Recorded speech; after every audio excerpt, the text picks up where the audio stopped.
Welcome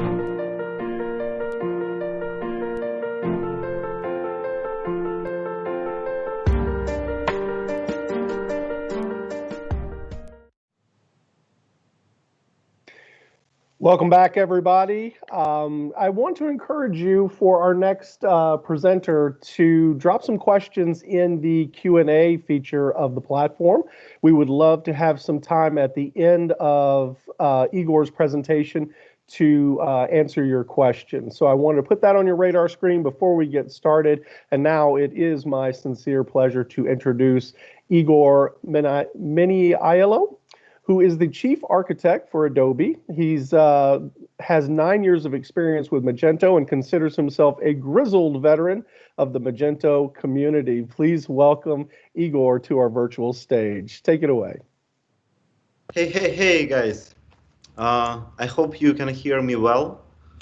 And today we will talk about extensibility of Magento, and the name of the topic is a look into the future. So if you guys are curious why Magento being probably the most extensible platform, the most extensible e-commerce platform all over the world, still looking for possibilities and invest time and resources in being more extensible, or what potential changes to the extensibility or customization mechanism might be introduced. So this is exactly the right track to be. Yeah, my name is Igor Miniailo. I'm Chief Magento Architect, and I'm pretty long with Magento, as you understood. So the particular question which we will be trying to find an answer for is how the extensibility should look like to make merchants easily upgrade to newest version of the platform. And saying that, we unavoidably will come to the total cost of ownership, or the TCO metric, which is usually used to count all the expenses which arise along with the software product usage, and both like operational and the long-term expenses. And a part of those expenses is the upgradability cost. And as you might know, and actually we know it pretty good, and this question is usually arise when we talk with merchants in different calls, that merchants are not staying on the latest version of the product. And actually this is pretty ultimate goal for all the companies which create a product, software product, is to make all their users, all their customers to be on the latest version of the product. So that if all of your customers are using the latest version of the products, of your product, so that you spend much less time and resources for maintenance, for support of the outdated versions. And usually you are not dealing with the bugs which are already fixed, and you need to fix those bugs only once, and so on and so forth. So and one of the issue which we are trying to resolve is to make merchants to proceed with upgrades as fast as possible. And currently it's not happening, and we will talk today specifically why. To realize and to make this investigation and find an answer to this question, we need to look at the architectural diagram of the Magento architecture.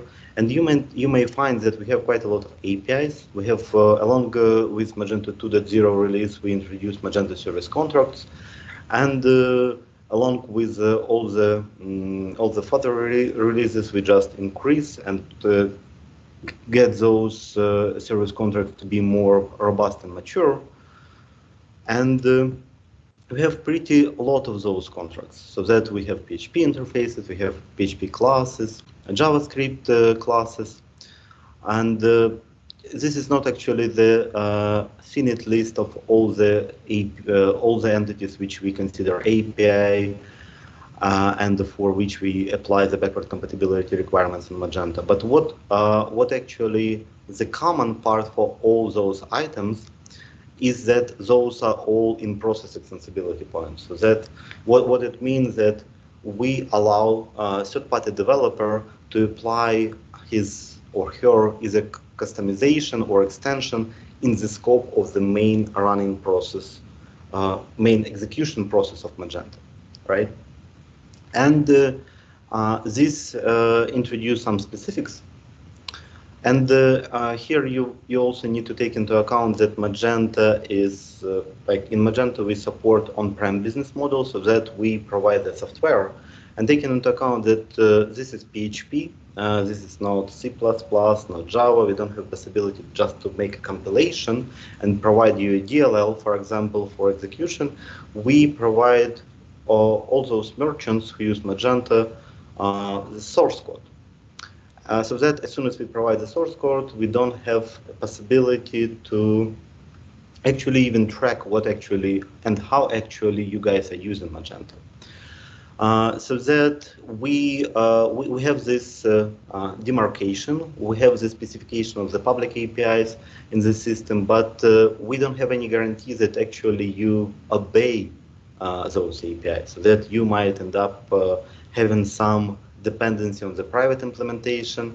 And our recommendation, as you know right now, is that if you do have those dependencies on the private implementation, we cannot prevent them, so that we just encourage to make more testing activities, even for patch releases, which are supposed to be backward compatible, just to make sure that those unencouraged and unrecommended dependency would not be broken in the scope of the patch releases, right?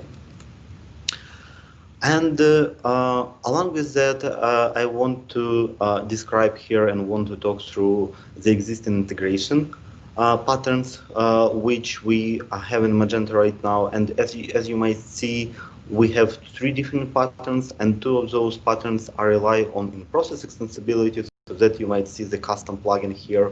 So this is the pluginization logic which is injected into the main execution flow of Magento application. And depending on whether this is synchronous or asynchronous communication, we might end up having the direct call or just put a message into the message queue.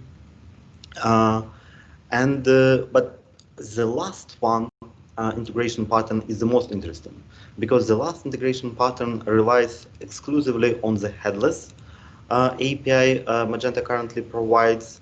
In this case, those are REST APIs, both bulk APIs and fine-grained APIs, and having an integration layer as an API polar on this diagram. Third-party developer might make a glue code between Magento from one side and the third-party back-office system from another side. Either retrieving data from Magento or sending data to Magento. So Magento provides filtration API, and taking into account that we have a possibility to filter by modified date or created at date, we might retrieve even the delta of the data been modified since the previous call. And the last integration scenario, which relies on the fully headless capabilities of Magento, is the most robust one. And as you probably guys know, we are not often break our REST APIs. So that even, and the pretty good proof of that even our REST APIs have versions, we're still on the first version of our REST API, so that we never change them after they've been released. So they're perfect from the very beginning. Just kidding. And here you might see, and actually the headless integration is pretty popular. So here you might see that we already have quite a lot of different integrations depending on the back office system we're integrating with. And those scenarios are getting more and more popular. Initially, they've been mostly covering back office system integration with Magento, while with the evolution of the storefront, with introducing the PWA and the separate storefronts, we started to rely on headless integration for storefront scenarios as well.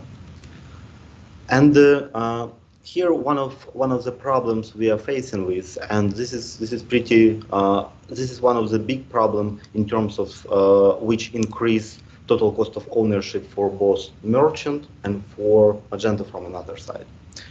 And those are big bang releases, and I wanted to demonstrate somehow big bang release, but I did not want to use any dramatic picture, like any kind of explosion to that.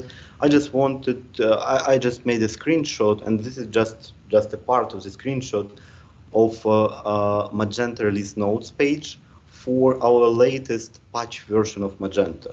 And here on the left part of the slide, you might see just partners' contribution into the platform. So this does not include domestic integrations of the core development, which we've done for 2.4.1, and also it does not include the individual contribution. And even so, you might see that there was enormous work being done by our partners. So that all those references are references to separate pull requests, which introduce some code changes. And the issue is that right now, the monolith, and we as a monolithical platform, as I already mentioned, we are growing, we are expanding. And to make a release, any release, like it doesn't matter whether it's minor release of the platform or patch release, we need to proceed with the whole regression, which will combine the whole components of the system. We need to make the packaging of the whole system, and we need to go through all the release preparations and the packaging part. So it takes quite a lot of time for us, and it leads to big updates and a lot of maintenance costs being spent along the road. And we tried to address this problem like several times. And one of those attempts was independent releases of inventory, also known as multi-source inventory or MSI. And that time we thought that it will be cool if we will just release inventory separately out of the monolith.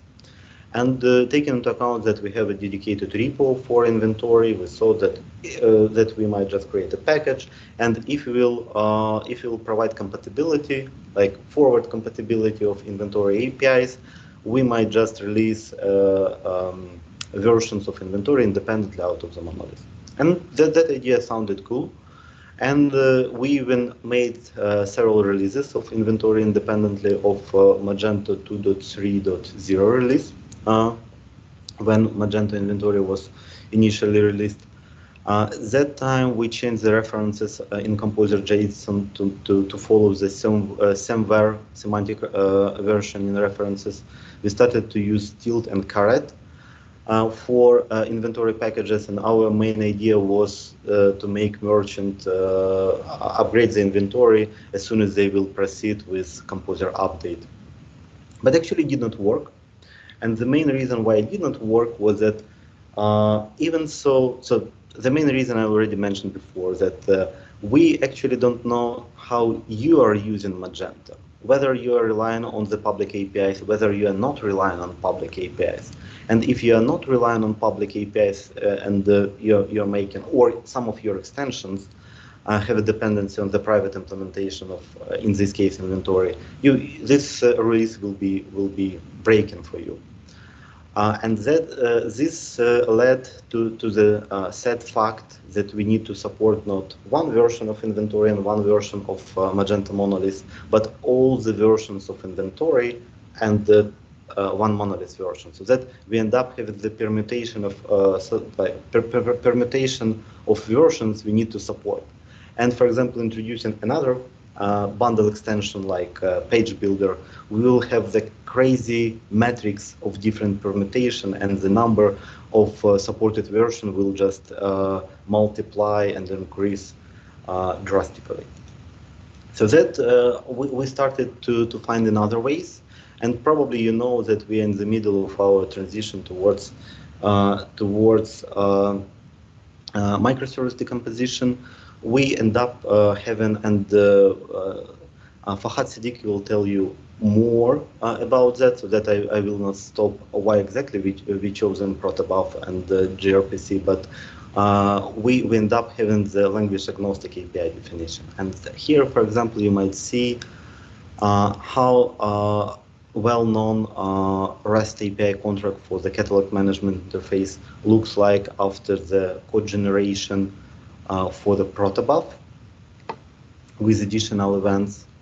And one of our experiment, one of our proof of concept, so that we decided what we decided. We decided to expose all the events happening right now in Magento outside. You might know that currently we don't have webhook framework in Magento, so that what we thought about that let's expose all the internal events happening as a result of REST API calls outside. And here, what we end up with introducing the RPC proxy, which is Envoy based, and this RPC proxy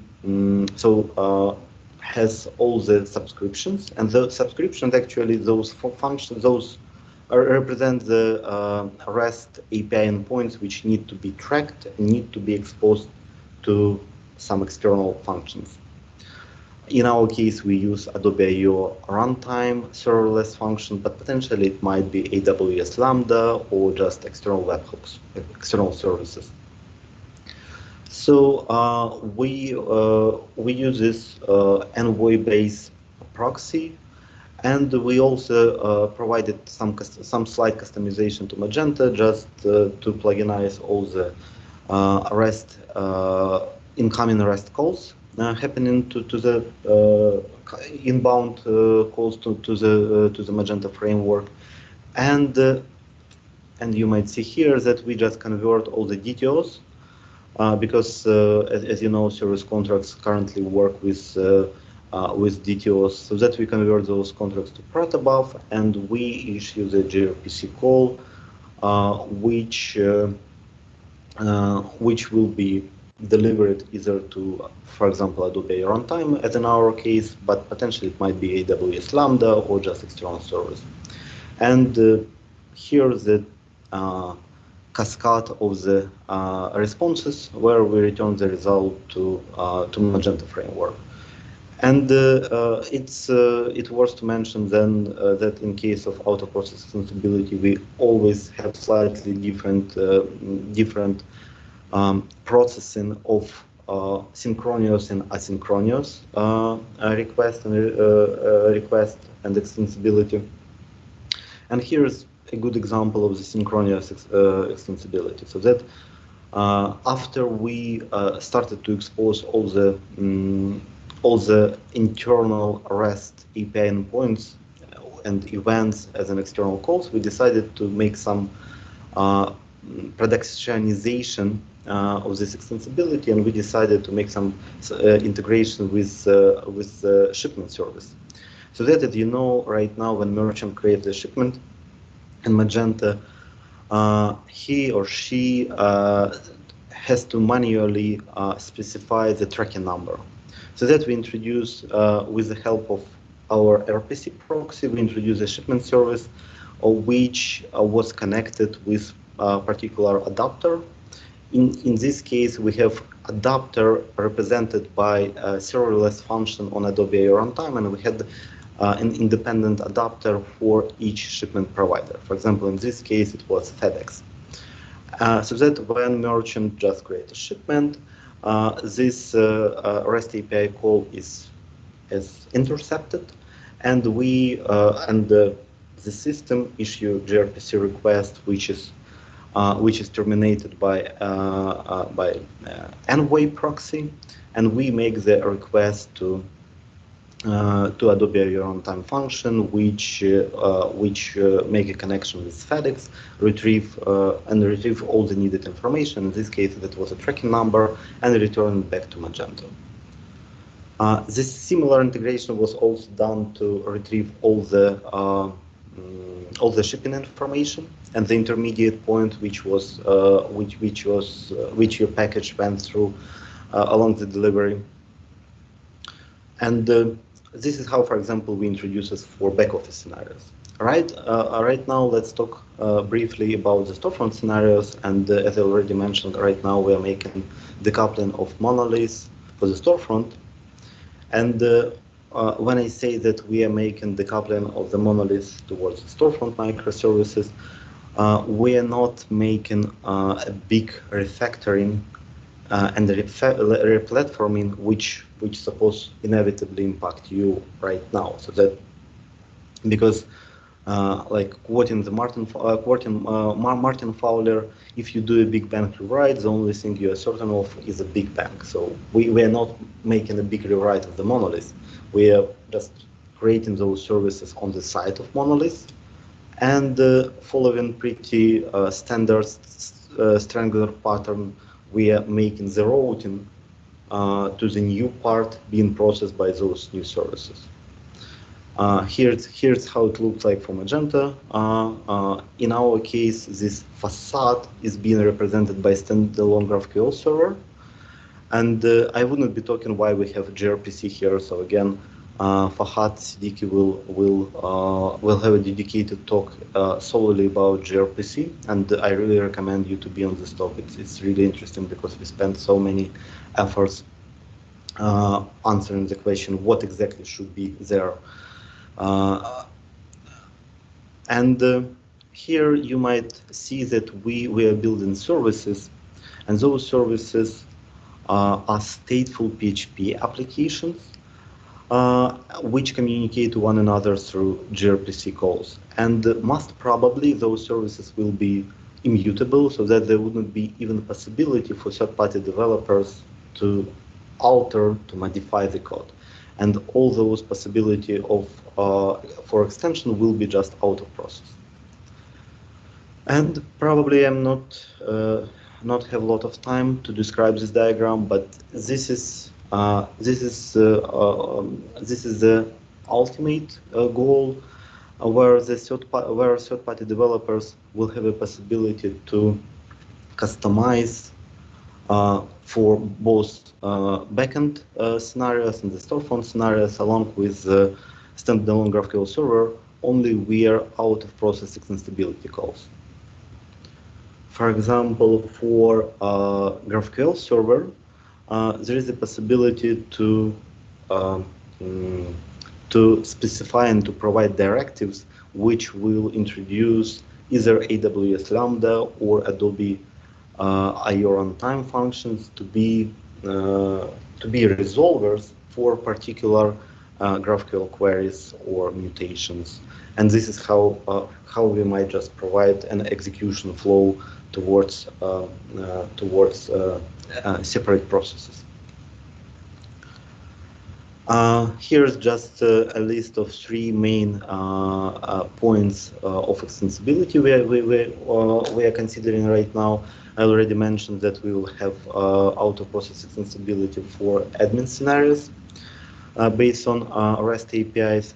Along with introducing storefront services, we're introducing storefront APIs, and the extensibility mechanism will be pretty similar, based on our RPC proxy, and as I already mentioned, customization of routing for standalone GraphQL server, providing a possibility to substitute out of the box routing and resolvers to process particular calls, just to fully substitute out of the box implementation of GraphQL queries. And this is pretty much all from my side.